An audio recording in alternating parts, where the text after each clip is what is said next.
Bom, boa noite a todos e todas. É com muita honra e prazer que anuncio o nosso sétimo e penúltimo encontro do Seminário Holocausto Nunca Mais. Lembrando que ele é parte integrante do projeto Sobreviventes do Holocausto, projeto esse contemplado pelo PROAC Expresso Lab 2021. O seminário tem por objetivo informar, relembrar, para nunca mais esquecer e acontecer. Não podemos nos esquecer das milhares de vítimas que o regime nazista torturou e executou, como deficientes físicos e mentais, opositores do regime, testemunhas de Jeovás, ciganos, homossexuais e principalmente os judeus. O seminário foi pensado como uma preparação para a montagem do espetáculo a ser realizado com os próprios sobreviventes do Holocausto, residentes aqui no Brasil, com estreia prevista para junho desse ano, aqui em São Paulo. Acompanhe toda a nossa programação nas nossas redes sociais, tanto no Facebook como no Instagram, que é a NHE Produções. Lembrando que hoje nós vamos ter uma palestra online e amanhã, então, a gente encerra o nosso seminário com a visita monitorada ao Memorial do Holocausto, no bairro do Bom Retiro, em São Paulo, às 17h30. E às 19 horas vai ter a exibição do documentário, vai ser a primeira exibição desse documentário lá no Memorial do Holocausto, às 19 horas. A visita monitorada já se encerrou, as inscrições, né, lotou, mas temos ainda pouquíssimas, mas temos algumas vagas ainda para as 19 horas na exibição do documentário Não Mais Silêncio, da direção do Márcio Pitluck e Luiz Rampazzo, gratuito, com debate após o documentário com os diretores. Antes, então, de iniciarmos, eu gostaria de agradecer todos os nossos apoiadores institucionais e culturais, que é o Memorial do Holocausto de São Paulo, a FISESP, Federação Israelita do Estado de São Paulo, Consulado da Alemanha, Unipaz, Universidade Internacional da Paz e JJO/Legião Sionista. Eu aproveito também para apresentar o palestrante, e logo em seguida, após a palestra, vai ser feito um debate com o mesmo. Então vamos lá, hoje a palestra, o tema da palestra é a importância do ensino do Holocausto nas escolas. Lembrando que esse seminário está sendo gravado e qualquer manifestação de ódio, de conteúdo antissemita, racista, é crime previsto na Constituição Brasileira e será denunciado às autoridades competentes. Lembrando também que nós estamos com uma campanha no Catarse, que é uma plataforma de financiamento coletivo, né, o famoso crowdfunding, onde nós estamos lá arrecadando fundos para complemento dessa montagem do espetáculo com os sobreviventes do Holocausto. Então, itens básicos lá como alimentação, transporte, cenário, figurino, divulgação, tudo de forma transparente. Nós colocamos lá uma tabela, né, uma planilha, o que é cada item, e qualquer um pode, então, contribuir, acessar o link. Daqui a pouco a Ana vai estar colocando o link do Catarse no chat. Então, tem as contrapartidas, então, cada um pode contribuir a partir de R$ 30, quem contribuir um pouco mais ganha ingresso, ganha um par de ingressos, enfim, tem todas as nossas recompensas lá de forma discriminada. Sem mais delongas, vamos então apresentar o nosso palestrante convidado de hoje. É o Gabriel Pierin. Ele formou-se em História pela Universidade Católica de Santos e Administração pela Universidade Metropolitana de Santos, além de possuir pós-graduação em Gestão Empresarial pela FGV, que é a Fundação Getúlio Vargas. É autor do livro Uma Estrela na Escuridão, sobre a história do único sobrevivente nato brasileiro do Holocausto, que é o senhor Ando Stern. Já esteve com o senhor Ando em vários países na Europa para pesquisa e ministrando palestras. Escreveu 3 livros, Uma Escola para a Vida, Santos Futebol Clube e Uma Estrela na Escuridão, que eu já mencionei. Atualmente ele é professor, escritor, palestrante e historiador. Gabriel, inclusive, para informações aí, ele é meu conterrâneo aí de Santos. Gabriel, muito obrigado pela sua presença. Para nós é uma honra imensa contar com a sua palestra, esse bate-papo depois. Seja bem-vindo e pode começar. Obrigado, Rogério. Agradeço a oportunidade de poder falar sobre um tema tão importante e parabenizo a iniciativa, ao projeto Sobreviventes do Holocausto, a Nagai Produções e a todos que estão aqui presentes, né, para falar de um tema que é muito importante. Aliás, o título, né, da nossa palestra, a importância de se ensinar o Holocausto nas escolas, isso vem de encontro à minha profissão como professor e pela experiência que eu tenho de me aprofundar nesse tema em sala de aula, mas falar sobre o Holocausto, ele é importante em qualquer situação, em qualquer circunstância, em qualquer espaço. Haja visto o momento que a gente vive, né, onde preconceito, o ódio, ele ainda é muito latente. E se a gente quiser ir mais além, o antissemitismo na Europa ele continua ainda muito vivo. Importante também a gente frisar que os direitos humanos, a Declaração dos Direitos Humanos, ele surge em virtude da Segunda Guerra Mundial e dos horrores e das violações de direitos perpetrados naquela ocasião.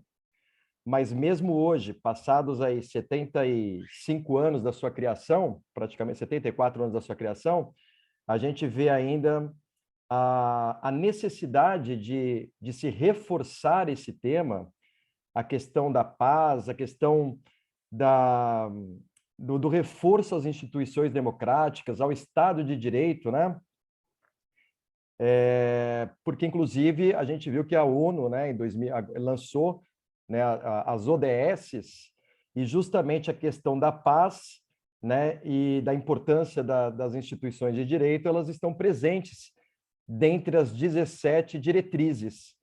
Então, nunca foi tão necessário falar sobre a cultura de paz, sobre a questão do Holocausto, sobre a questão do genocídio, né? Então, um tema sempre muito presente, e a sociedade parece que não aprende.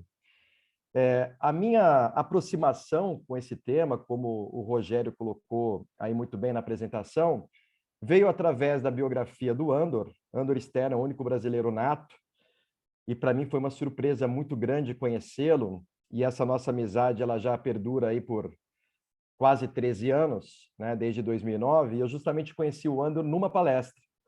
A primeira palestra que ele dava, né, que ele fazia sobre a questão do Holocausto, sobre a experiência dele. Ele nunca tinha revelado sobre a sua experiência, sobre seus traumas, mas naquela ocasião, em 2009, na escola em que eu lecionava, ele abriu seu coração, abriu sua memória, e aquela experiência ela foi muito importante, não apenas para os alunos, mas para o Andor também. Eu acredito que ao longo desses 13 anos de convívio e de palestras, cada vez que ele fala sobre isso, é como se ele estivesse realmente ali purificando a sua alma, né? Conseguindo aí se libertar daqueles horrores. O Andor usa muito uma frase, né? Que isso também outros sobreviventes também já falaram sobre essa questão, de que ele jamais saiu do Holocausto, jamais ele saiu dos campos de concentração, justamente porque a vida dele, a partir da sua libertação, se fez também sobre a sua experiência nos campos de concentração.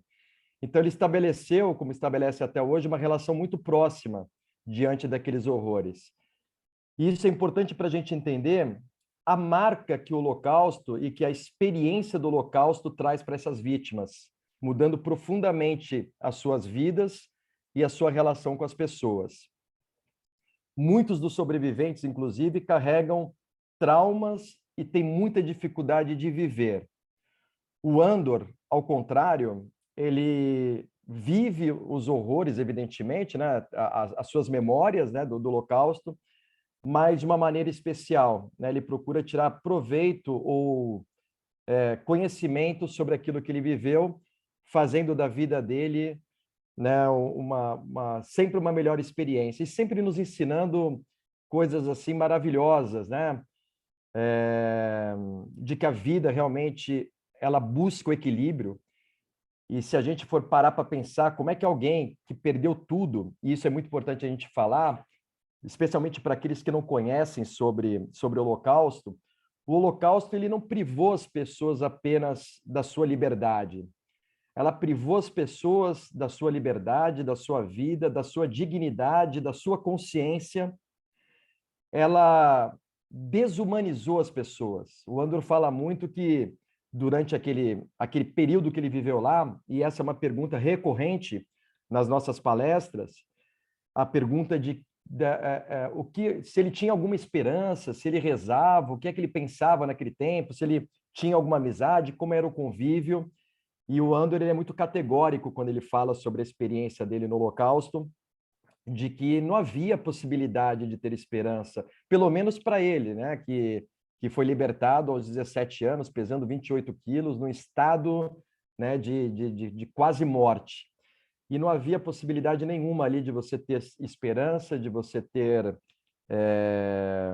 amizade, né, de você estabelecer algum convívio, porque ali era uma luta pela sobrevivência. E quando você luta para sobreviver, você perde tudo.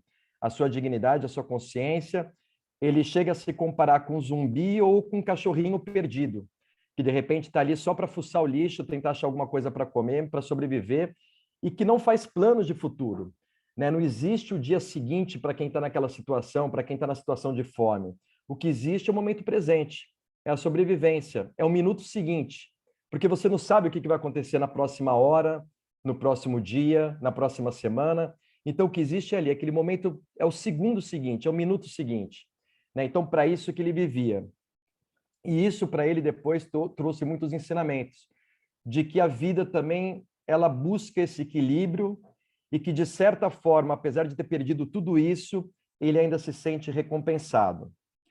Hoje é um momento até delicado para a gente falar um pouco sobre a vida dele. O Andor vem passando um momento muito difícil, né? Uma doença, o câncer, num estágio bastante avançado. Eu tive com ele no sábado passado. Mas, bom, não convém a gente falar disso agora, mas falar sobre a vida, né? Sobre aquilo que a gente pode aprender sobre o Holocausto. O que é que o Holocausto pode nos ensinar? E o que é que o Holocausto pode ensinar para os estudantes? E o Holocausto faz parte, né, das diretrizes e bases da educação brasileira, ele é um componente curricular. Alguns países não incluem o Holocausto como componente, mas ele é super necessário, ele se faz presente cada vez mais, porque é através dele que a gente pode enxergar o pequeno preconceito, né? O ódio presente no dia a dia, no bullying diário, no trânsito, na família, entre os amigos, e que basta que um caldeirão de ideias, né, se misture para transformar esse ódio numa política de Estado. Porque o que Hitler fez, e aqui eu já estou até dando umas dicas, se existem professores aqui, né, e que compartilham também sobre a importância de se ensinar o Holocausto, o que Hitler fez não foi inventar o antissemitismo, Hitler não inventou o ódio aos judeus, né? O que Hitler fez foi tornar esse ódio, essa política de perseguição numa política de Estado, né? Essa prática da perseguição numa política de Estado. E esse é um dos fatores que ajuda a explicar a gente, né? O que nos dá aí, né, um direcionamento do porquê ensinar o Holocausto.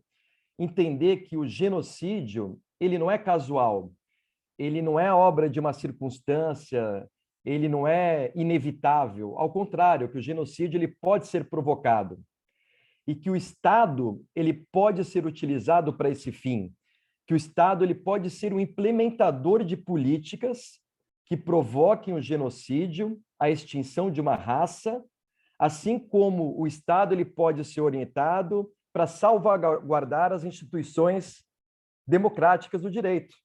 Então, é importante que a gente entenda isso e que o aluno se sinta parte integrante também da formação dessa sociedade. Outra coisa importante também, além da questão do Holocausto como um evento importante para a gente pensar a prevenção do genocídio, é a luta contra a ignorância e o preconceito. E quando a gente pensa sobre a luta contra o preconceito e a ignorância, a gente tem que pensar no protagonismo do aluno, das pessoas, em não deixar transformar, né, o preconceito ou a ignorância, a falta de conhecimento, né, em algo que possa perpetuar, né, o antissemitismo ou o racismo. Preparar o aluno para avaliar justamente essas manifestações, essas representações que estão presentes no nosso dia a dia, porque o racismo ele também é construído. Então, entender que o racismo, que o preconceito, ele é uma construção social e o aluno é parte integrante dessa sociedade, se ele entender que isso se faz muitas vezes através de representações, através de manipulações, esse aluno com conhecimento né, ele pode se libertar dessa má informação. E hoje as mídias sociais estão aí, né, como um meio importante, né, para gerar informação, mas também para gerar desinformação, né, para estimular cada vez mais a desinformação.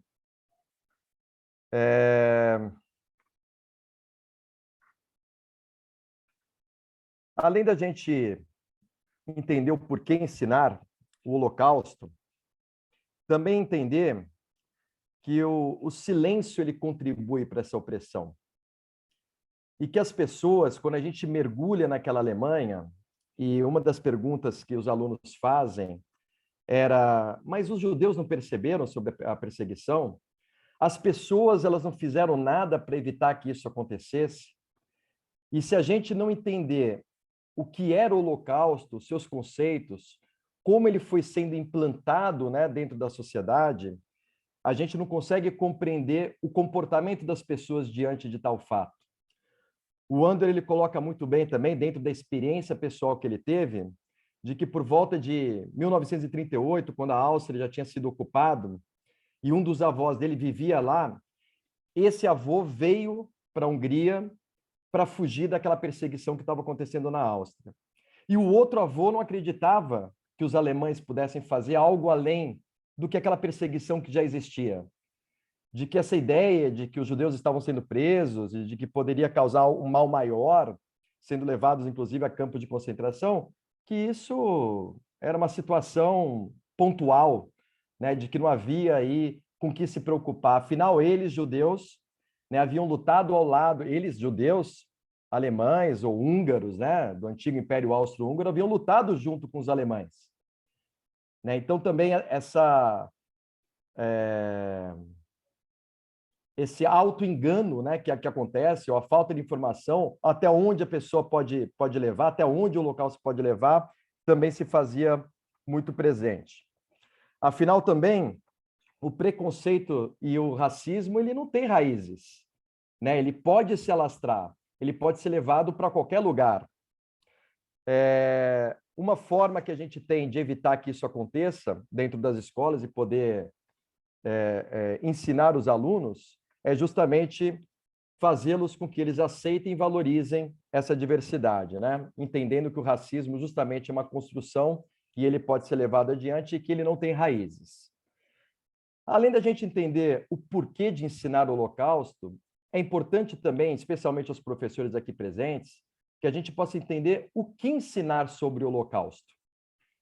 Né? Muito importante que a gente possa, ao ensinar o Holocausto, ensinar também os antecedentes ao Holocausto. A comunidade costuma estipular que o Holocausto existiu entre 1933, já com a chegada de Hitler ao poder, até 1945, com a derrota do nazismo. Só que os fatores que levaram ao Holocausto, eles são anteriores. Entender como o antissemitismo ou a perseguição aos judeus e o ódio aos judeus existiu é fundamental para a gente entender como que Hitler transformou isso numa política de Estado. E como ele associou o antissemitismo à ideologia racista do nazismo. Porque até então, a perseguição aos judeus se dava muito pela questão religiosa. E isso a gente sabe que é milenar. O que Hitler faz é uma transformação nesse antissemitismo de um aspecto religioso, de um preconceito religioso, para um preconceito de raça, atribuindo aos judeus uma série de estereótipos. Além disso, a própria culpabilidade em relação à Primeira Guerra Mundial, que antecede, né, o início do Holocausto, como eu estava falando, e também uma conspiração, alimentando a ideia de uma conspiração internacional judaica na Europa e de dominação mundial. Então, para que se ensine o Holocausto nas escolas, é fundamental que a gente saiba o que ensinar e ir além do período do Holocausto, anteceder isso, entender as raízes do antissemitismo e como Hitler e o nazismo transformou o antissemitismo histórico no antissemitismo voltado para o racismo, para a ideologia da raça pura implantada por Hitler. Importante também que se entenda o impacto da Primeira Guerra Mundial no reforço desses valores antissemitas, né, a questão do Tratado de Versalhes, da derrota imposta, né, da Tríplice Entente sobre os aliados, sobre o Império Alemão e o Império Austro-Húngaro. Importante também entender, de acordo com o fim da Primeira Guerra Mundial, a ascensão nazista e a sua visão de mundo, né, justamente a ideia de você utilizar daquele espírito de ressentimento e de revanchismo que havia no povo alemão, de se sentirem prejudicados pelo Tratado de Versalhes, e ali implantar uma visão de mundo de restauração do Reich alemão, né? A ideia de que a Alemanha era grande e que era necessário, então, restabelecer o antigo Império Germânico. E essa ideia foi muito bem implantada por Hitler, muito bem aceita pela população. A questão da ideologia racial, como eu falei, a ideia de superioridade de raça, e aí você fala, como você começa a pregar realmente aí a valorização da raça ariana, né, a raça alemã, e uma ação política para isso. Importante que a gente sinta através dessa ação política, que a gente saiba, muita gente às vezes pensa que Hitler ele chegou ao poder através de um golpe, e isso não é verdade. Hitler chegou ao poder por vias legais, por vias democráticas. O partido nazista ele foi ganhando espaço, ou seja, ele diante daquele cenário pós Primeira Guerra Mundial, né, onde se buscava justamente regimes extremistas, onde a social-democracia, onde o liberalismo ele estava sendo questionado, abriu espaço para que regimes e sistemas políticos extremistas ganhassem cada vez mais notoriedade, cada vez mais espaço. Hitler ele chega ao poder justamente por vias legais.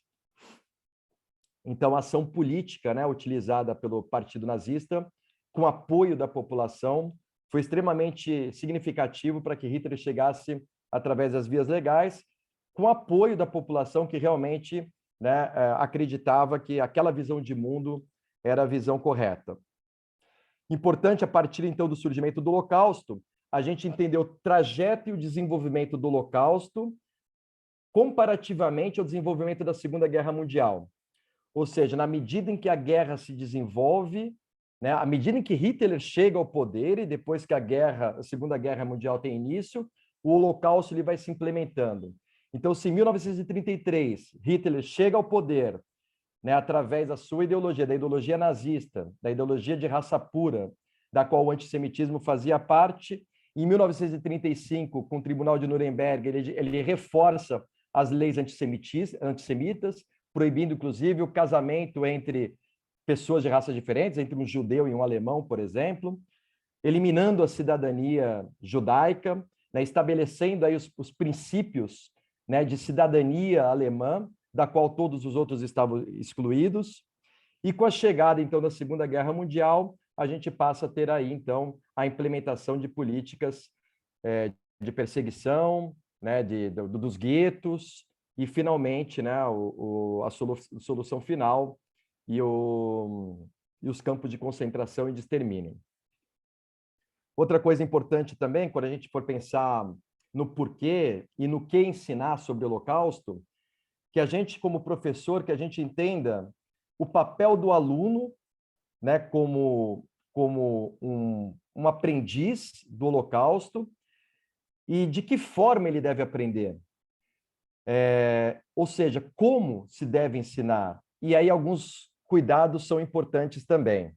Então, falando um pouquinho agora mais da minha experiência pessoal, a partir de 2009, aliás, antes de conhecer o Andor, eu até guardo esse livro aqui com bastante carinho, eu me interessei pela questão judaica, pela questão do Holocausto, enfim, num projeto que eu participei no Centro de Cultura Judaica, em São Paulo, um projeto, esse é de 2009, e lá eu comecei a ter meu primeiro contato e eu despertei, né? O meu interesse foi despertado para essa questão, que eu já conhecia, a gente já falava sobre o Holocausto, mas falava sem tanta profundidade, né? Falava para cumprir, né, o currículo escolar. E a partir do projeto Lembrar, ali me despertou realmente o interesse em conhecer e ter um testemunho vivo. E na ocasião eu cheguei a ser apresentado para uma sobrevivente do Holocausto e conversamos, e por obra do destino ou do acaso, o Andor acabou entrando na minha vida. Então, uma das formas de ensinar o Holocausto é através do testemunho. Eu acredito que o testemunho, que as palestras, né? Hoje a gente tem a possibilidade aí ainda de estar muito próximo, né, dos sobreviventes ou dos seus testemunhos, documentários, né? Extremamente importante para sensibilizar os alunos. Mas, além de sensibilizar os alunos para essa causa, é importante a gente tomar alguns cuidados também e também facilitar o entendimento. Então, uma das coisas que eu procuro ensinar são os conceitos, né? Trabalhar com alguns conceitos, com alguns termos que muitas vezes eles desconhecem, como a questão dos próprios campos de concentração, né? Aliás, eram diversos tipos de campos. Então, entender que existiam campos de concentração, campos de trabalho, campos de extermínio, né? Os subcampos também. O Andro, por exemplo, quando ele chega a Auschwitz, ele é imediatamente levado para Auschwitz-Birkenau, né? Naquela altura, funcionava como um campo, ele foi construído para ser um campo de extermínio, então, na verdade, ninguém ficava ali em Auschwitz II, né? Então, era algo que, na minha cabeça, né, até então, as pessoas permaneciam ali. Muita gente pergunta, né, para o Andor quanto tempo ele ficou. Ele falou assim, o mínimo possível, porque ninguém ficava muito tempo em Birkenau, né? Ou você ficava no campo de trabalho ou ficava em Auschwitz I, né, que era um campo de concentração, aquele famoso, né, que a gente tem ali o portão, né, com as palavras "o trabalho liberta", porque Auschwitz II ele foi construído para ser uma fábrica da morte, né? Estima-se aí que entre 1.100.000 e 1.300.000 pessoas foram sumariamente executadas. Então, Andor ficou ali como se fosse uma transição até ele ser destinado para o campo de trabalho em Auschwitz III, que era Auschwitz-Monowitz, né? E ali ele permaneceu mais tempo na fabricação de borracha e gasolina sintética. Então, é importante que os alunos entendam, né, como era a questão da formação dos campos, né, e quais eram as suas finalidades também, né? Então, importante ensinar isso. A questão do uso dos termos, né, na comunidade judaica se fala muito mais em Shoah do que em Holocausto, né, até pela própria origem da palavra. A palavra o Holocausto, né, tem uma origem grega e está relacionada a sacrifício pelo fogo, e isso às vezes pode soar para o aluno, né, de uma outra forma, não tão próxima, né, de como os judeus realmente se referem ao evento, né, que seria realmente aí o Shoah. Entender também, fazer com que os alunos não criar estereótipos, e aí vale muito do ensinamento da Hannah Arendt, que é uma judia alemã, uma pensadora, uma filósofa, em que ela se debruça sobre o julgamento em Nuremberg, e ali ela procura avaliar, né, o comportamento, entender as motivações daqueles que perpetraram o Holocausto, na esperança, na expectativa de que pudesse estar diante de um louco, de um monstro, né, de alguém desumano. Evidentemente que todos nós sabemos, né, a desumanidade que habita cada um deles. Mas se a gente criar esse estereótipo, né, ou atribuir, né, a esses perpetradores um conceito, um estereótipo de monstros, de malucos ou de desumanos, a gente afasta eles realmente de um possível novo evento, não dentro dos moldes do Holocausto, mas a gente acaba afastando também da realidade. Afinal, só loucos fariam isso. E, na verdade, quando Hannah Arendt ela passa a analisar e a pesquisar e a investigar a vida dessas pessoas, embora possamos aqui discutir o tamanho da monstruosidade do ato, né, o tamanho da loucura do ato e tudo aquilo que envolve o Holocausto, essas pessoas eram cidadãos comuns, pais de família, né, que serviam ao Estado, que serviam a uma causa, né? Não eram pessoas distantes, era aquele seu vizinho, né? Era aquele pai do coleguinha do seu filho, né? Então é importante que a gente entenda, né, que essas pessoas que cometem esses atos monstruosos estão ali realmente entre nós, né? não habitam outros lugares e não estão tão distantes assim. Muito importante também na questão do Holocausto, no modo de ensinar o Holocausto, e eu já passei por inúmeras experiências, porque nas nossas visitas, nas nossas palestras, são feitas muitas homenagens, e as homenagens são muito importantes, é uma forma também de ensinar e uma forma também de justificar o ensino do Holocausto nas escolas. A possibilidade de homenagear os sobreviventes e de homenagear, evidentemente, aqueles que morreram. Então, isso por si só já justifica o ensino do Holocausto nas escolas. Mas é preciso ter muito cuidado também na forma como a gente vai homenagear ou na forma como a gente vai ensinar o Holocausto. E hoje a gente vê, às vezes, muito boas intenções em se criar eventos, né, em homenagear, em tentar lembrar, né, perpetuar essas histórias através de dramatizações, através de músicas, musicais, ou mesmo filmes, documentários. Né? Os alunos muitas vezes acabam gravando também, encenando, dramatizando, e dependendo da escola onde você leciona, dependendo do histórico de vida desses alunos, dessas crianças, eles podem ou criar falsas correspondências, falsas identificações com aquilo que eles estão representando ou presenciando, vivendo, assistindo, né? Ou até mesmo se sentirem fascinados. Né? Então, hoje também, muitas vezes, eu exerço esse papel dentro das escolas de poder desmistificar um pouco, né? Ou retirar este fascínio que muitas vezes se tem, tanto do lado, né, da vítima, né, quanto também do lado dos perpetradores, né, do Holocausto. Né? E isso, muitas vezes, é até alimentado por aquilo que eles veem e tentam reproduzir pela internet. Os memes que muitas vezes são feitos em relação a Hitler, em relação ao nazismo, a banalização do uso de símbolos, a banalização das pessoas envolvidas, as piadas, né? Ou às vezes as dramatizações sem um fundo realmente de um conhecimento específico, né? Às vezes algo muito superficial, né? E isso tudo pode causar também para os alunos aí um desgaste, ou a gente acaba não atingindo os objetivos que a gente gostaria. Outra possibilidade que a gente tem ao tratar em como a gente pode falar sobre o Holocausto é através de uma abordagem interdisciplinar. Então, quando eu resolvi não apenas escrever o livro do Andor, mas escrevê-lo de forma didática, e durante o meu livro eu faço essa abordagem, a cada capítulo eu tenho um preâmbulo sobre aquilo que ele estava vivendo, e esse preâmbulo sobre o momento, né, da Segunda Guerra, sobre o momento em que ele estava passando.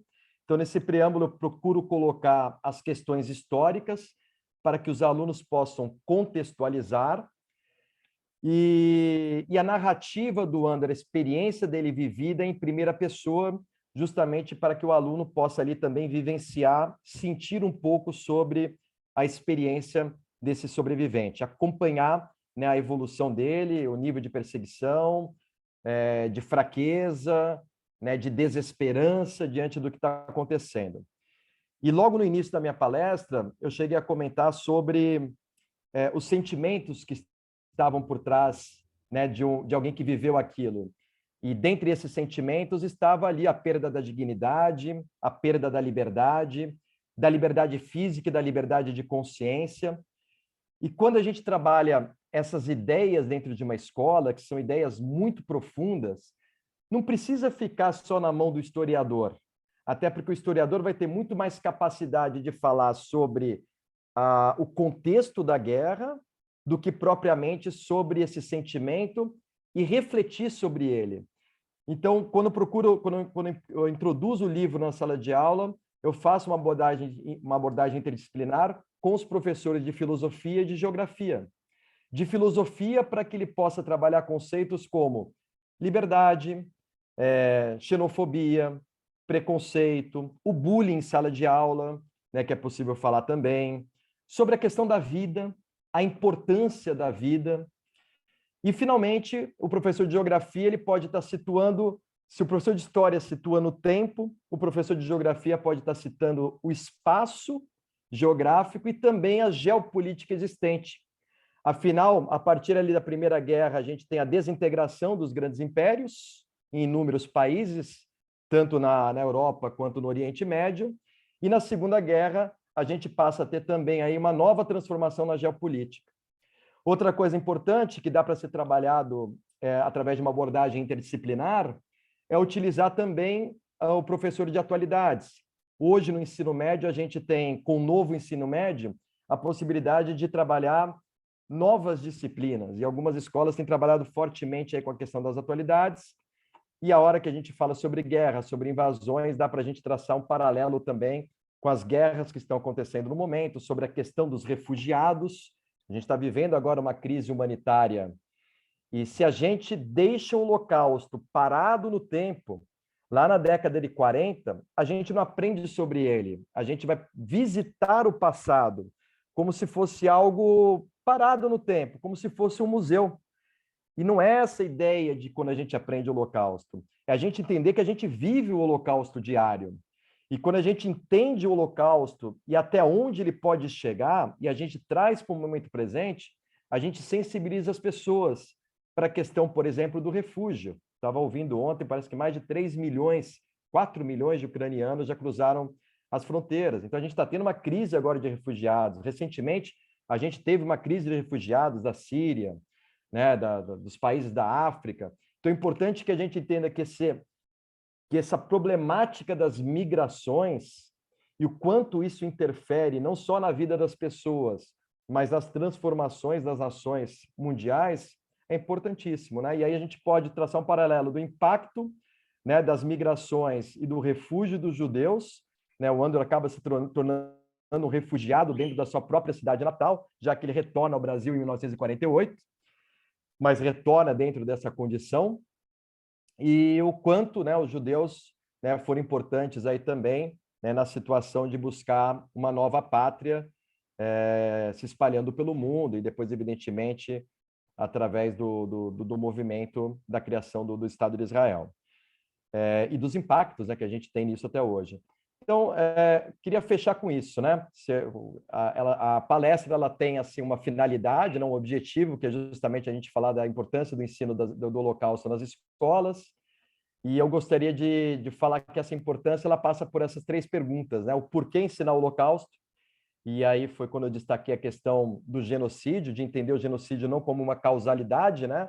Uma casualidade, mas entender o genocídio como algo pensado, como algo estruturado, do papel do Estado, né, para salvaguardar as instituições democráticas, ou do Estado como uso, né, de transformação e de perseguição sistemática, implementando política de perseguição, e finalmente aí a questão do Holocausto, falando aí do Estado nazista, e entender o que ensinar, e é importante que a gente não ensine só o Holocausto, só aquele período do Hitler no poder, mas ensinar aquilo que veio antes, todo o contexto, a lógica da transformação do antissemitismo religioso para um antissemitismo racial, e o quanto Hitler fez uso disso, e depois, né, durante a Segunda Guerra, e do pós-Segunda Guerra, com a criação aí da ONU e da Declaração dos Direitos Humanos. E, finalmente, né, fechando aí, como eu já falei para vocês, como ensinar o Holocausto. E é importante que os alunos tenham conhecimento dos conceitos, para que eles tenham um entendimento, né, sobre o tema, e que possam fazer as abordagens necessárias com seu devido cuidado. Então, eu chamei a atenção aí para a questão das dramatizações, e utilizar da interdisciplinaridade para que o projeto, né, sobre o Holocausto possa ganhar uma dimensão maior e a gente possa levar a reflexão ao aluno, para que a gente não fique fixo apenas às questões históricas do Holocausto, mas que a gente possa também pensar, né, no Holocausto para o ensino da filosofia, para o ensino de atualidades, para o ensino da geografia. Foi estipulado um prazo, eu estou dentro aí desse prazo, são 40 minutos que a gente começou, e eu queria deixar esse tempo entre 15 e 20 minutos o Rogério concordar aí também, se a gente está dentro aí desse prazo, para responder a perguntas, tirar algumas dúvidas, para que a gente possa tornar mais dinâmico, porque imagino também aí que eu falei bastante, convidar professor, né, para ter que falar, para ter que dar palestra, a gente acaba se empolgando um pouquinho mais. Mas espero que de alguma forma eu tenha contribuído também, né, para o evento e para o seminário. Rogério, obrigado. Obrigado a todos. Gabriel, eu agradeço a sua participação, né, e o aceite do seu convite. Gabriel aí se tornou um grande amigo, né, e apoiador do projeto também, parceiro também dos nossos projetos. E a gente teve, né, a oportunidade, né, Gabriel, um grande prazer imenso que eu tive de levar o Andor junto com o Gabriel lá para a Universidade de São Judas, aqui em São Paulo, no campus de Abaquara. Foi bem quase no começo da pandemia, né? Eu lembro que foi em fevereiro de 2020, e aí em março já começou aquela loucura, né? Enfim. Mas, enfim, a vida é essa, né? A vida é uma eterna roda gigante. Bom, mas eu estou aqui então na figura do mediador, né? E não do palestrante, então eu vou aqui então, para as perguntas. A Norma perguntou, a Ana já respondeu, né? Qual a idade do Andor, né? Ele vai fazer 94 em junho. É isso mesmo, né? E o Rodrigo pergunta então aqui, por que se fala tão pouco sobre o Holocausto nas escolas, principalmente públicas, mesmo sendo matéria curricular? É uma boa pergunta.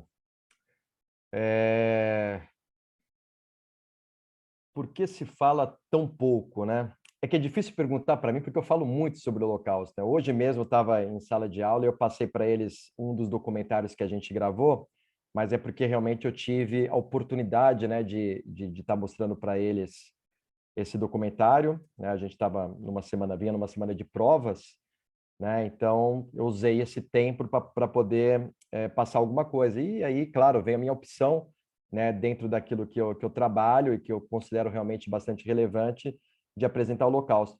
Mas eu acho que muito disso vem do desconhecimento, né, de parte dos professores, né, uma falta de intimidade com o tema, né? Como eu falei, né, durante a minha palestra, eu conhecia o Holocausto, era sensível à questão do Holocausto, à questão judaica, mas eu não tinha uma profundidade sobre o tema até 2009. E quando eu fui fazer esse curso, então foi uma oportunidade, né, que eu tive dentro do Centro da Cultura Judaica em São Paulo, de conhecer um pouco mais. Esse projeto ele me sensibilizou. E ao me sensibilizar, eu me interessei e me aprofundei mais no tema. E como o universo conspira também para que as coisas aconteçam, de repente a gente pode dizer até que foi um chamado isso, eu acabei conhecendo o Andor praticamente na mesma época. E ali, então, eu já estava inspirado pela questão do Holocausto, conheci o Andor, me sensibilizei ainda mais, e o Holocausto passou a ocupar, a questão do Holocausto passou a ocupar um espaço bastante importante na minha vida, e eu levo isso para dentro da sala de aula. Então, eu acho que a oportunidade para você tratar de temas, não só a questão do Holocausto, mas outros também, com bastante propriedade, ela existe.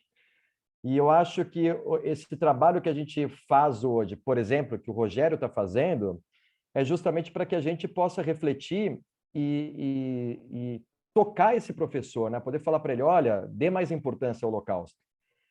E o silêncio, né? Eu tinha até visto escrito alguma palavra, vou fazer parte também aqui da palestra, né?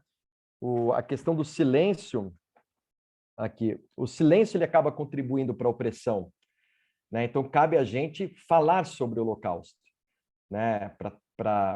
Para eliminar essa opressão, assim como é importante falar sobre escravidão.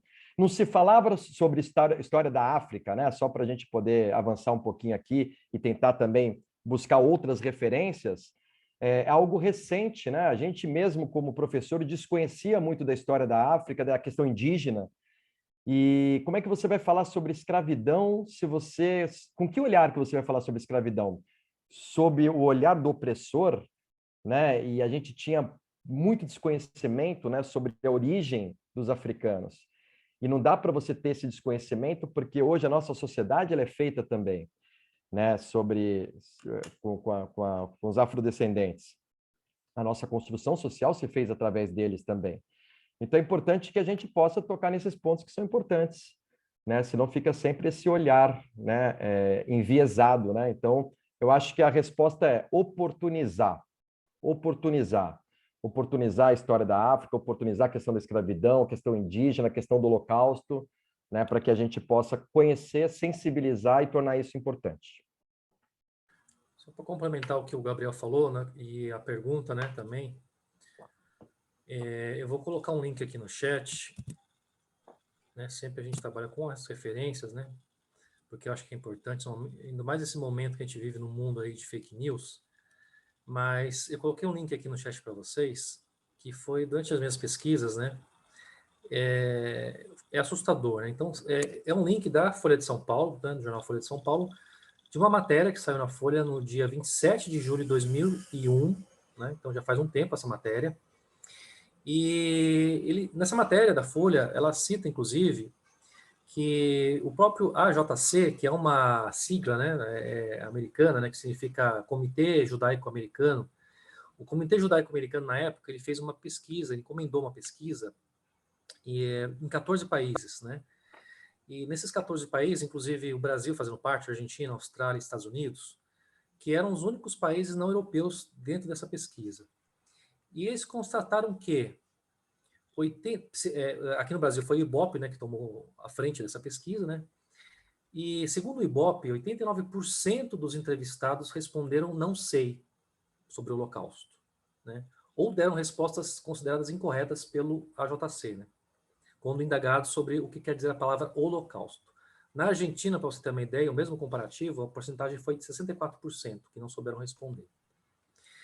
E o que acontece? Aí cita, né, abre aspas na matéria, o preocupante é saber que mesmo depois de saberem a que episódio histórico o termo se refere, 32% dos brasileiros não tinham a menor ideia do que ele havia ocorrido.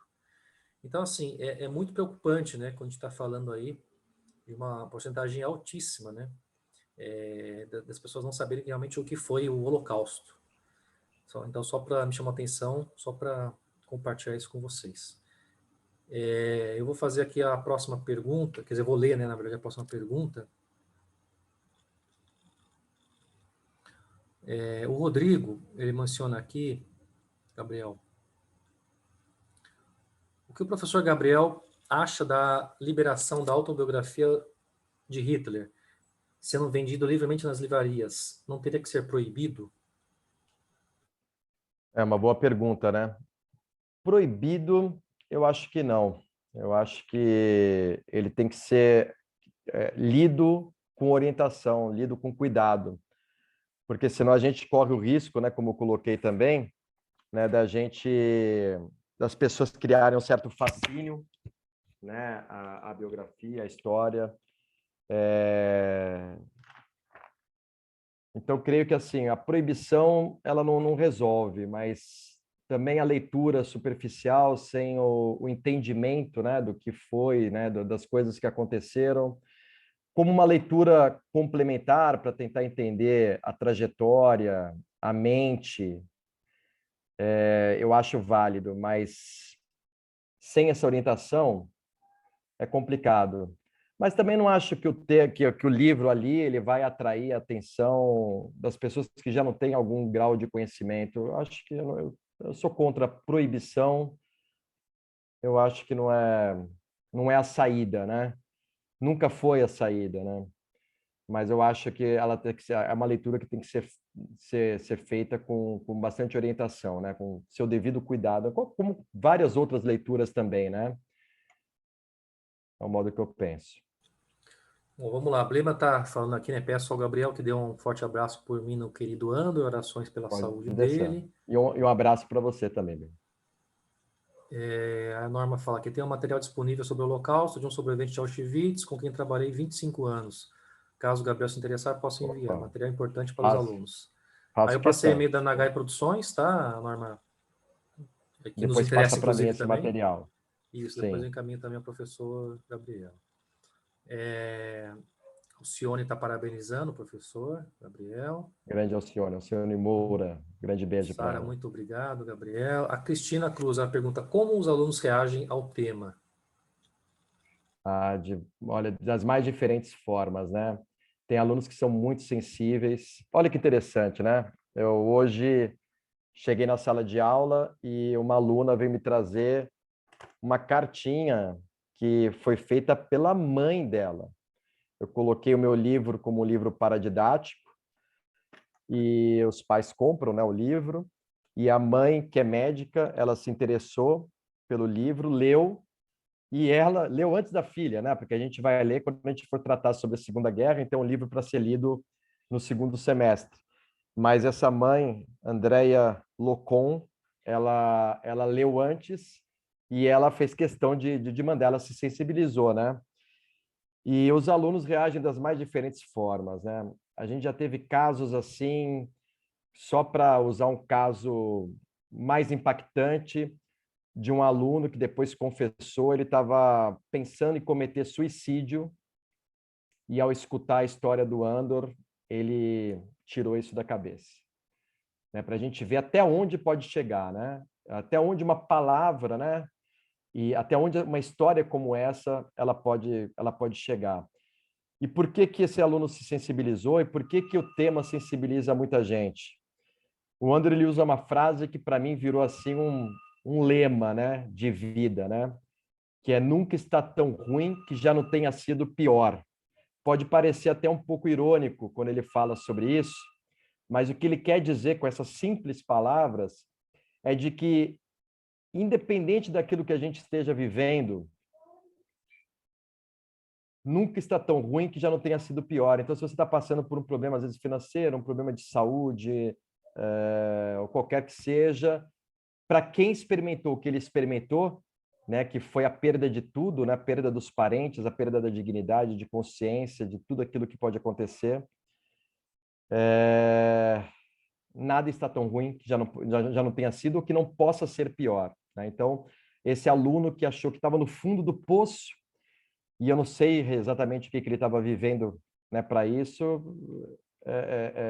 a história do Andor tocou ele. Ele talvez tenha parado ali e falou, puxa, acendeu alguma esperança nele, né? Mas é todo tipo de reação. Adolescentes que choram, que querem abraçar. Mesmo quando a gente passa, por exemplo, um documentário, ou quando se lê o livro, ou quando a gente trata do tema, é difícil manter. Você vê como esse tema ele é importante, é interessante, né? Quando a gente e eu me sinto confortável de falar sobre ele, sobre o tema. Os alunos são muito sensíveis ao Holocausto. Tanto é que é um tema, a Segunda Guerra especificamente, né? Mais amplamente, aliás, e ao Holocausto especificamente. Quando a gente vai falar sobre esse tema, é normal que aluno de 14, 15, 16 anos, sobre qualquer tema que você vai tratar, a classe fica agitada, é difícil você conseguir ter a concentração de todos, né? Por várias circunstâncias. Mas quando você vai tratar do Holocausto e da Segunda Guerra, é impressionante como você consegue ali ter quase que o silêncio total. Né? Silêncio e uma reação mesmo de interatividade profunda ali. Os alunos se sensibilizam, eles se interessam, né, sobre o tema, sobre aquilo que é tratado, sobre filme, documentário, que tiver, porque é muito impactante, né? Realmente o tema ele tem uma dimensão muito grande. É isso.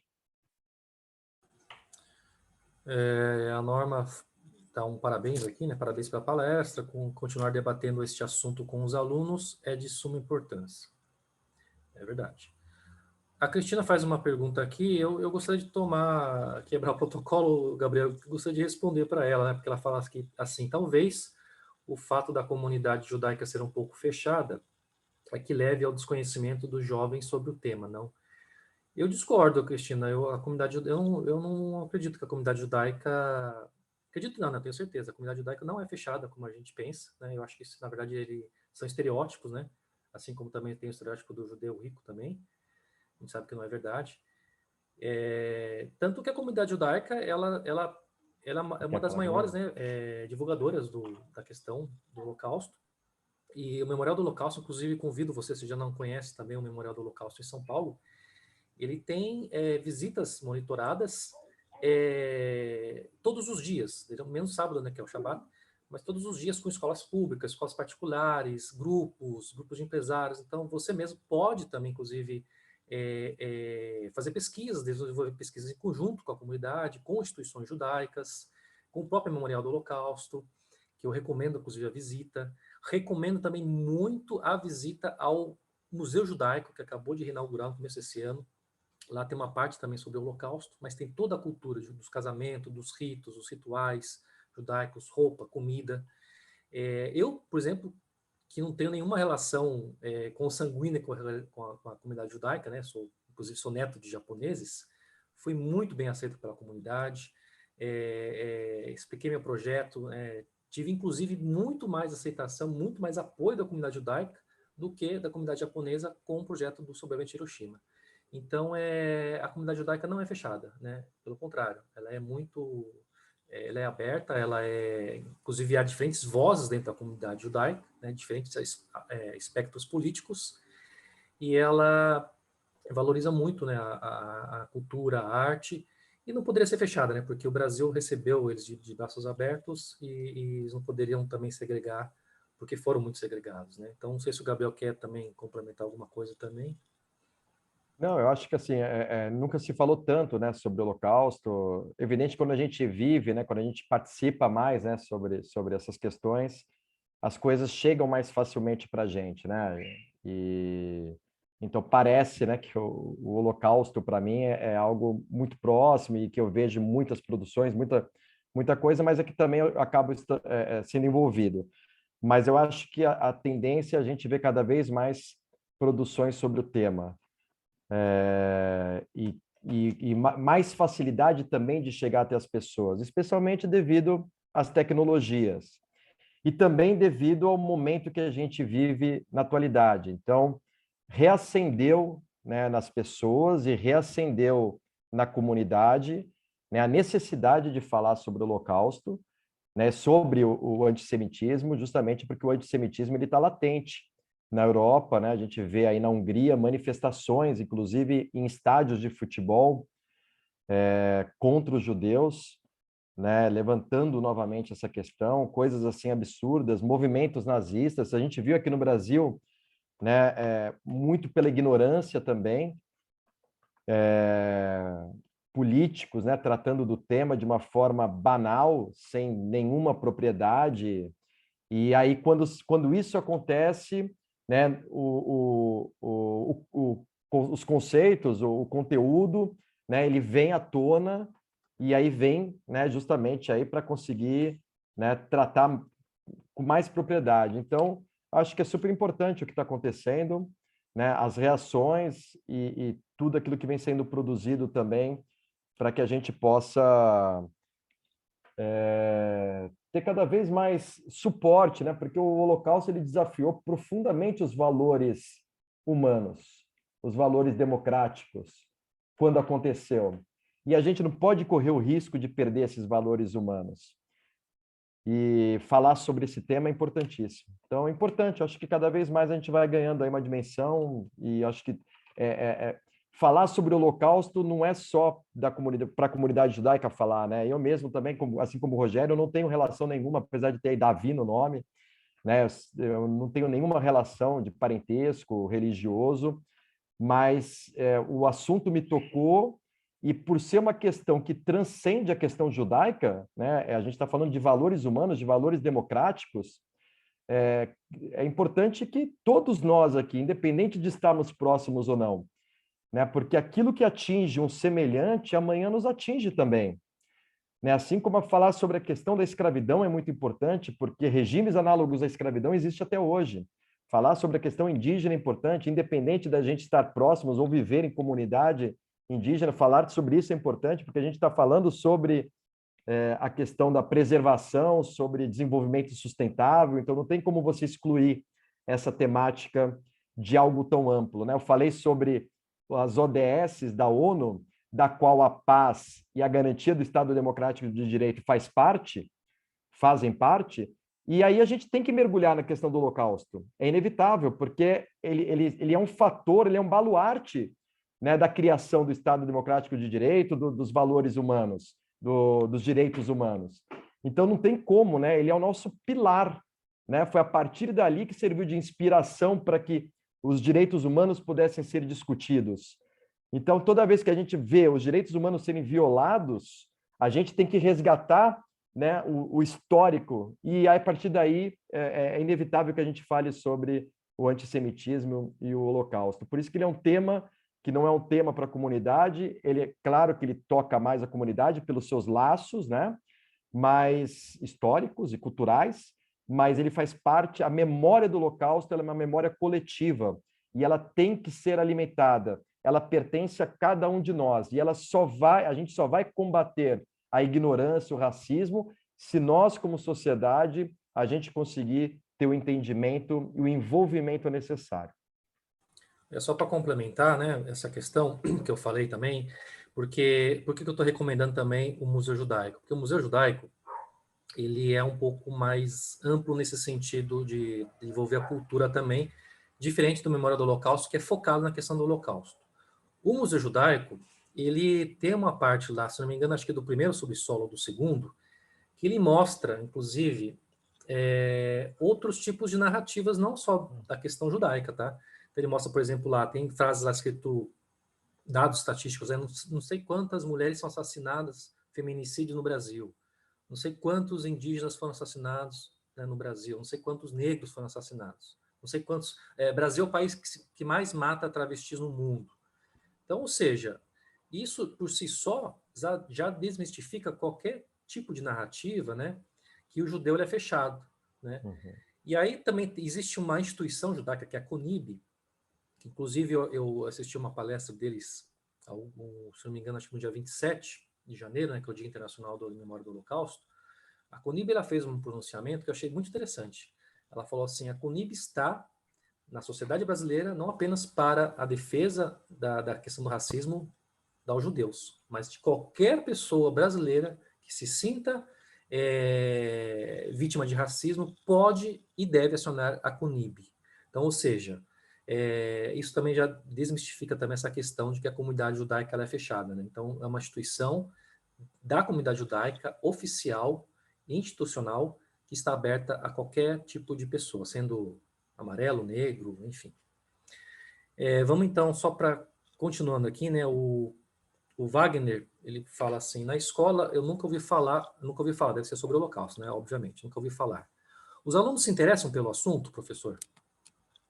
Se interessa bastante. Acho que eu cheguei a comentar, né? Estavam falando se ensina pouco, né? E o Wagner agora colocou que nunca tinha ouvido falar, e se os alunos interessam.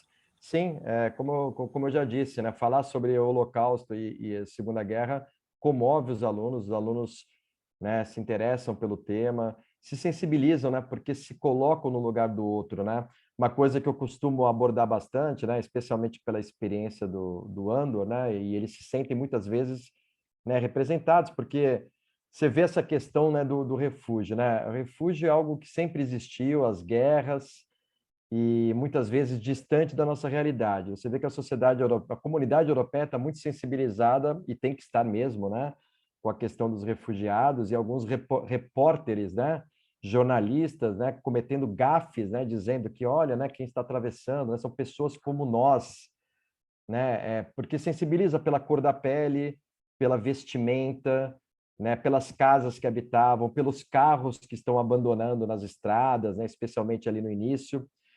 E isso choca, porque você olha e você fala, puxa, né, são pessoas como nós, né, mas todas as pessoas são como nós, né? Então, quando a gente fala sobre o Holocausto, e às vezes você está falando de judeus, e às vezes o aluno está ali, às vezes ele não se sente, né, próximo, porque ele pode não ser judeu, né? Ou quando você está falando sobre a questão da escravidão, é a mesma situação, né? Eram negros que foram escravizados no Brasil, mas a escravidão não foi inventada, né, pelos europeus, já existia, né? E na história eram prisioneiros de guerra, eram endividados, né? Basta o Estado colocar como política de escravidão o endividamento, né? Acho que hoje no Brasil teríamos aí 63 milhões de escravos endividados, né, tendo que trabalhar para pagar suas dívidas, né? Mas é basicamente isso, né? Quando chega até nós, a gente fica mais próximo. E quando eu falo sobre a história do Andor, é justamente isso, né? E tem uma coisa interessante, que o Andor tinha a idade deles, desses meus alunos de 14, 15, 16 anos, que são as idades que eu ensino. O Andor tinha 15 anos quando foi preso e 17 quando foi libertado. E perdeu a sua mãe, né? E aí os alunos eles começam a se sentir parte, né? De que aquilo que aconteceu com o Andor, que levava uma vida, que que ia para a escola e que adorava estudar e que tinha colegas, né, e que vivia toda aquela história, mas que sofria com bullying, com as perseguições, com o estigma de ser judeu, e aí isso tudo vai sensibilizando os alunos, especialmente aqueles que muitas vezes cometem também, né, esses atos, e aí isso acaba sendo transformador, né, porque eles se colocam também na pele do outro, né? Eu acho que isso que é importante, né? É a gente aproximar, né? A gente trazer a história do Holocausto como algo vivo, não como uma visita ao passado. E cada vez mais vai ser difícil, vai ser um desafio para o professor, porque os sobreviventes estão morrendo, né? Então hoje a gente ainda tem testemunhos, mas no futuro a gente não vai ter mais. E hoje há tanta negação sobre tudo, tanta fake news, tanta deturpação, tanta desinformação, né, que fortalecer, né, esses laços, fortalecer a verdade, fortalecer o verdadeiro discurso é importante, né? Colocar realmente ali, né, à luz da verdade, né, os acontecimentos passados. Bom, nós estamos já praticamente estourados com o tempo aqui, né, Gabriel? Não sei se cabe mais uma pergunta aqui Para no mim, máximo. o tempo foi necessário. Não tem... Tá, então Ó, vamos recebi uma só. ligação, tocou o telefone aqui em casa, e eu confesso para vocês que cada vez que toca o telefone, eu não tenho vontade de atender. Eu não quero nem dividir isso com vocês, mas o Andor está numa situação de saúde, eu já falei isso para o Rogério, bastante, mas bastante delicada. E cada vez que toca o telefone, meu coração bate mais forte. E agora tocou, e eu vi que minha filha ficou alguns minutos no telefone, e ela veio com um papelzinho, e nesse papelzinho está escrito que o Andor quer falar comigo, que é para eu ligar para a casa dele, né? Então, se o Andor quer falar comigo, isso me traz uma sensação de alívio, né? De paz, né? Pelo menos momentânea, né? Mas vamos lá, vamos seguir, Rogério. Acho que alguma coisa cabalística aí, né, do Sim, judaísmo aí, sim. porque acabando falando dele, ele acabando ele. E ele está aqui para falar. Já vou aproveitar e falar que a Blima mandou um abraço forte aí para ele, né? Esperamos notícias boas do ano, Sim. se Deus quiser, né? Bom, a Jéssica, ela menciona aqui, assisti o documentário Menino 23 e fiquei muito impactada com o nazismo no Brasil. O senhor acredita que esse movimento impulsionou o racismo no Brasil? O racismo já no Brasil é anterior, né? E muito presente. Né? Aliás, muita gente fala, né, no Brasil como um país aberto, né, um país sem preconceito, um país sem violência, e eu não consigo encontrar esse Brasil que as pessoas encontram, né? Eu acho o Brasil extremamente violento com as minorias, extremamente preconceituoso, né? Claro, é uma nação multiétnica, né? Deveria realmente ter tudo, né, para que a gente pudesse ter uma nação livre de preconceitos, mas não é o que a gente enxerga, não é o que a gente vivencia. Eu não assisti esse documentário, eu até tinha lido aqui, eu vou anotar, eu quero assistir, mas é importante também que se diga, e temos aqui pessoas ligadas ao Holocausto também para me desmentir e tentar me orientar melhor, mas eu vou usar a palavra sede, né, ou talvez centro nazista, talvez tenha um nome mais específico, né, no mundo, depois da Alemanha, durante a guerra, o Brasil teve a maior concentração de nazistas, né? É o Partido Nazista, o Partido maior fora da Alemanha era o Brasil. maior fora da Alemanha, né? Sim. Centenas de pessoas, né, participaram desse movimento. É importante que isso tudo está relacionado ao que eu falei durante a palestra, né? O nazismo, além de Hitler ter chegado ao poder de forma democrática, com apoio da população, o nazismo ele era imitado no mundo, né? Na verdade, o próprio Hitler, né, imita o fascismo, né, que já existia na Itália, né? E aqui a gente vai viver também essa supressão de direitos, né? Durante o Estado Novo de Vargas, Hitler era admirado. Claro, não admirado pelas atrocidades que fazia, que isso tudo vai vir à tona depois, mas durante a forma como ele governava, depois ele implanta o terror, mas Hitler ele cria uma ditadura do consenso. Antes dele mergulhar a Alemanha no terror, ele cria a ditadura do consenso. Então, para quem acha que ele impunha através do medo, está muito enganado. Existe até um importante historiador, Ian Ketcher, eu não me lembro agora exatamente o sobrenome, que ele diz que Auschwitz foi construído pelo ódio e pavimentado pela indiferença, né? Ou seja, né, que havia um plano realmente ali de construção, né, de um campo de extermínio, mas que as pessoas concordaram com uma política de perseguição. É uma ditadura de consenso. E essa ditadura de consenso, ela existiu em vários lugares do mundo. E por isso que o Partido Nazista ele foi imitado, né? E tinha até os integralistas aqui no Brasil, né, com saudação própria. E até para esses nazistas do Brasil, os integralistas eram até que bem moderados, né? Que eles imaginavam realmente aí, né, uma implantação do nazismo. E aí a gente, dentro de uma sociedade multiétnica como o Brasil, estaríamos totalmente perdidos. E aí faz muito sentido o que a Jéssica está dizendo, né? Talvez seja isso que ela tenha falado. Talvez eu tenha até entendido errado, mas agora refletindo um pouquinho mais a pergunta dela, ela tem razão, né? Com o movimento nazista no Brasil, o racismo que já existia foi impulsionado. Não resta dúvida, Jéssica. Eu acredito que contribuiu bastante aí para a perseguição de minorias. Deu voz, né? Na verdade, até falaram assim, uma vez fizeram a pergunta, o nazismo acabou quando a Alemanha nazista foi derrotada? A Alemanha nazista acabou, mas o nazismo não acabou. O nazismo é maior do que Hitler, né? O fascismo é maior que Mussolini, né? É um movimento, né? O que Hitler fez naquela ocasião foi dar voz àquele movimento. Mas mesmo com a voz calada de Hitler, esses ecos continuam na nossa sociedade, eles estão presentes até hoje.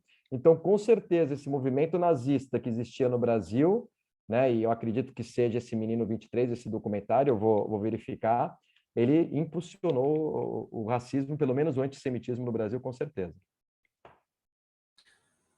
Só para complementar a Jéssica, para quem pouca gente sabe, eu até também desconhecia isso quando eu fui estudar a questão do racismo amarelo no Brasil, porque pouco se fala, né, sobre isso. E me fiquei bastante assim surpreso e aterrorizado, porque na segunda Constituição brasileira, nossa, né, da década de 30, ela teve uma proposta de um parlamentar, de um deputado federal, que era uma emenda parlamentar, onde ele queria barrar a imigração amarela, né, dos asiáticos no Brasil, porque ele colocava do mesmo pé de igualdade que os negros, né, e os amarelos eram raças inferiores. E é aterrorizante, porque o número de deputados que votaram a favor dessa emenda foi que eles ficaram meio a meio, eles ficaram exatamente empatados, divididos. E aí teve o voto de Minerva, né, um deputado, agora não me lembro qual foi, que ele deu, então, contrário a essa emenda e passou, então, e a migração pôde, então, voltar, né, ser normalizada.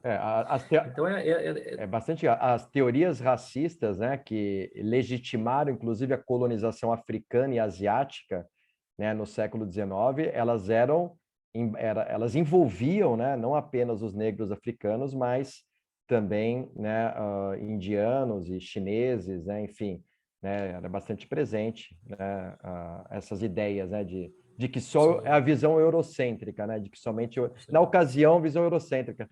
A gente falou também na palestra sobre isso, né? Tudo é narrativa, né, Rogério? A vida é uma imensa história, né, que nos contam, né?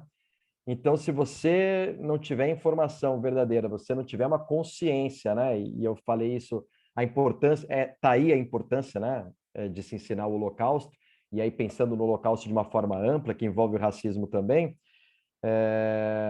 poder não ser manipulado por histórias e narrativas que conduzem ao racismo e ao preconceito. Não resta dúvida, porque ontem foi com amarelos e negros, com judeus, e amanhã você pode criar a narrativa que você quiser. Basta você criar, né, todo um enredo, atribuir certas culpas, muitas vezes até dar um retorno financeiro, econômico que justifique, que legitime. Já vimos barbaridades na história e que não nos surpreendem. E só complementando então o que a Jéssica também falou, Jéssica, se você não conheça, vá até o Museu Judaico, lá na parte, no subsolo, tem uma parte que é só dedicada ao Holocausto. O que o Gabriel falou tem lá, inclusive uma foto original de uma manifestação aqui no Brasil, do Partido Nazista, ele menciona lá, e também do Partido Integralista. O integralista era para os não arianos, que eram os brasileiros, que era, acho que é o Plínio Salgado, se não me engano, que era o líder, né, desse movimento, e tinha o Partido Nazista, que era para os arianos, que eram os imigrantes, né, alemães que estavam aqui no Brasil. Vale a pena, porque lá tem toda a explicação do que era um partido e um outro, inclusive as ramificações também, e inclusive cita lá que o Partido Nazista no Brasil era maior fora da Alemanha. Bom, infelizmente, nosso papo está super agradável, super interessante, tem muito mais o que conversar, mas nós estouramos o tempo aqui. Eu queria aproveitar, convidar todos para amanhã, que encerra nosso seminário. Às 19 horas vai ter o filme lá, Não Mais Silêncio, no Memorial do Holocausto, gratuito. Inscrevam-se, para quem não se inscreveu. É um documentário que vai ser passado pela primeira vez lá no Memorial do Holocausto. Ele teve uma exibição apenas na Hebraica. Vale muito a pena, vai ter debate com os diretores depois do filme. E falando agora de primeira mão, para quem está aqui, vai ter a presença de um sobrevivente do Holocausto, que é o senhor Joshua Strull. Ele é romeno e sobreviveu a essa barbárie toda que a gente falou aqui durante todo esse seminário. Ele vai estar lá presente de antemão. Parabéns, professor Gabriel. Muito obrigado. E lembrando a todos também, reforçando na nossa campanha no Catarse, quem puder contribuir, contribua. Quem não puder, agradecemos e compartilhe o link que a Ana vai colocar novamente aqui do Catarse. Tem as recompensas. Espero vocês amanhã lá no Memorial do Holocausto. Para quem já se inscreveu na visita monitorada, 17h30. Quem não conseguiu, 19 horas no filme. Professor Gabriel, se quiser falar mais alguma coisa, agora é o Queria momento. agradecer demais, né, pelo convite, agradecer a iniciativa mais uma vez. Não sei se a Alcione queria falar alguma coisa, eu vi a mãozinha dela ali. Quer perguntar alguma coisa, Alcione? Acho que foi sem querer. Mas agradecer a presença de todos, né? E eu falo sempre que cada vez que a gente conhece a história do Holocausto, a gente assume um compromisso, como o Rogério colocou bem, de compartilhar essa informação. Já temos muita desinformação. Compartilhar desinformação é muito espontâneo. As pessoas fazem muito isso, né? Mas compartilhar informação é um dever nosso, né? Especialmente daqueles que têm acesso a boa informação. Então fica aí o convite. O Andor é um dos entrevistados desse documentário, feito aí pelo Márcio Pitiliu, que faz um trabalho fantástico, né, à frente aí do Museu do Holocausto, do Memorial do Holocausto de São Paulo. E com certeza vou estar aí amanhã para assistir também esse lançamento. Parabéns, Rogério, parabéns aí a todos. Eu estou aqui à disposição. Não sei se alguém quer fazer algum comentário. Um grande abraço. Obrigado, Rogério. Gabriel, muito obrigado. E também lembrando a todos que eu queria falar uma coisa, que é o seguinte. Todos os nossos vídeos vão estar na plataforma do YouTube, do canal da Nagai Produções. Calma, que nós estamos colocando aos poucos os vídeos, são muitos vídeos, né? Eles demoram um pouco, aí, um tempo para editar, subir nos moldes do que o PROAC pede, né? Então, nós vamos colocar o primeiro vídeo, inclusive do xará do Gabriel, também outro Gabriel, Steinberg, já está lá na plataforma da Nagai Produções. Se inscreva no canal, clique lá em inscrever e ativa o sininho para avisar quando a gente postar os vídeos, tá? Quem estiver assistindo esse vídeo agora, que é uma gravação que nós estamos gravando, né, provavelmente já assistiu todos os outros vídeos. Não tem o que fazer, né? Porque acabou, na verdade, é capaz de perder também já a exibição do documentário que vai ser amanhã, né? Dia 30, quarta-feira, mas não podemos nos esquecer que em junho nós vamos finalmente ter esse espetáculo com os próprios sobreviventes do Holocausto. Estamos há 3 anos praticamente batalhando, lutando para colocar eles em cena e, se Deus quiser, a gente vai conseguir em junho com 8 apresentações dos sobreviventes do Holocausto aqui em São Paulo. Muito obrigado a todos e até amanhã e até a próxima. Siga nas redes sociais, Nagai Produções, no Instagram, Facebook e até mais. Obrigado, tchau, tchau. Tchau, tchau.